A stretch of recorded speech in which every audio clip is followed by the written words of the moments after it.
Okay, so I have this tremendous FOMO, fear of missing out. I have worked really hard to align myself with some great agents in the area.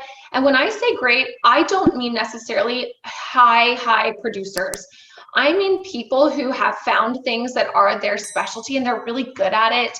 Be it that they're loving on their sphere, which is what I do well, or they like kill it at Instagram, or they are really amazing marketers in terms of what they put together for print and for video, and or they're just really uplifting people who have this very positive vibe.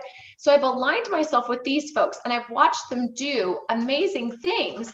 And then I think to myself, well, I really want to do that. And if I get fearful and I've learned a couple of times, like early in my career, I wanted to hire a professional videographer and photographer to do some like follow me through the day and take some pictures.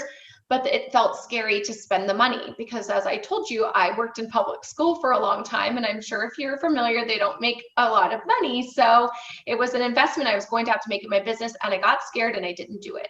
And then I saw some of these folks that I mentioned really take the chance to jump out and do it. And I went, well, now I feel like I was missing out, so then I just decided to do it.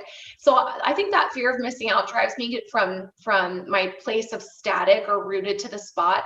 And then the other thing is I just think about, I have had clients come to me and say, I've had really terrible experiences with real estate agents, Molly. They just came in and they, put a sign in the yard and walked away, and I never heard from them again. They collected their check and I didn't even see them at the closing table. And this is prior to COVID, when we always went to closing tables. And it made me, that perception of our industry hurts me, because I think we are huge value bringers to what we do. We help people with their largest purchase and sale financially most of the time. And I work really hard to change this like reputation that we have. And so if I'm going to sit back and not put myself out there, that means one more of my sphere or one more of somebody that I could be referred to is going to have this really crummy experience and have this ongoing, opinion of real estate agents, which is not true for the majority of us who do the majority of the work. Those of us who do the majority of the work do not operate in that way. And I carry the burden, and it drives me, of trying to change that perception of our industry. Yeah, it's funny that you say that, because real estate. I mean, I hear that all the time. What do you guys do? Like, you guys don't do nothing. Put a sign in the yard. It goes automatically in the MLS, and then you want to collect a paycheck. And what's sad is there's a lot of people in this industry that I would say, politely and respectfully, should not be in this industry, because they make the rest of us that really value what we do look like we do absolutely nothing. Now, you mentioned the word, FOMO, fear of missing out. And I want to go back to a moment, because I want to unpack that for our audience. And, I just want to say, if you're ever stuck, thinking about, should I know I got to do this and I am not doing this, chances are there's a neuro association. There's a story that you're telling yourself in your head that is not really supporting you taking the actions that you must make in order for you to level up and go to the next level. So one of the conversations I want you to switch it to is not just the conversation of, if I do, I get.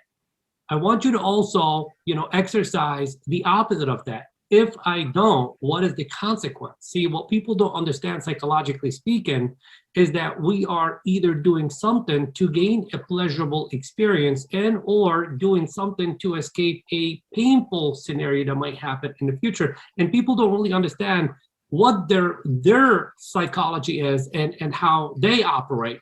That's why it's sad for the person who's got a picture of a Ferrari on their computer and their wall and their dream board and saying, I want this so badly and I'm going to do whatever it takes to get it, yet they do absolutely nothing. It's because that person is not a pleasure-driven person. That person may be a, moving away from pain person, and just the thought of not being able to fulfill upon their potential might be exactly what it takes for them to go to the next level. So ask yourself the question, what if I do? What is the reward? And then flip it. What if I don't? What is the consequence? And I guarantee you, you'll start to move a lot. And may I also add that something I learned, because being in a psychology background, 100% agree with you. And the other thing that I've really come to focus on is inaction is also a choice. That is a decision. You're making a decision to not take action. And, you know, I don't consider myself an inactive person. I like to always be pursuing better, working towards the future, you know, making these kinds of moves. And so when I choose to not, if I am rooted to the spot, I am literally making a choice to do nothing. And that's an unacceptable choice for me. And I think when it's framed that way, we have to change our lens and look at how we're looking at ourselves. And when it's framed that way, well, all of a sudden you don't want to be not a go-getter. You know, you want to be somebody who makes an actual decision, not a decision to do nothing.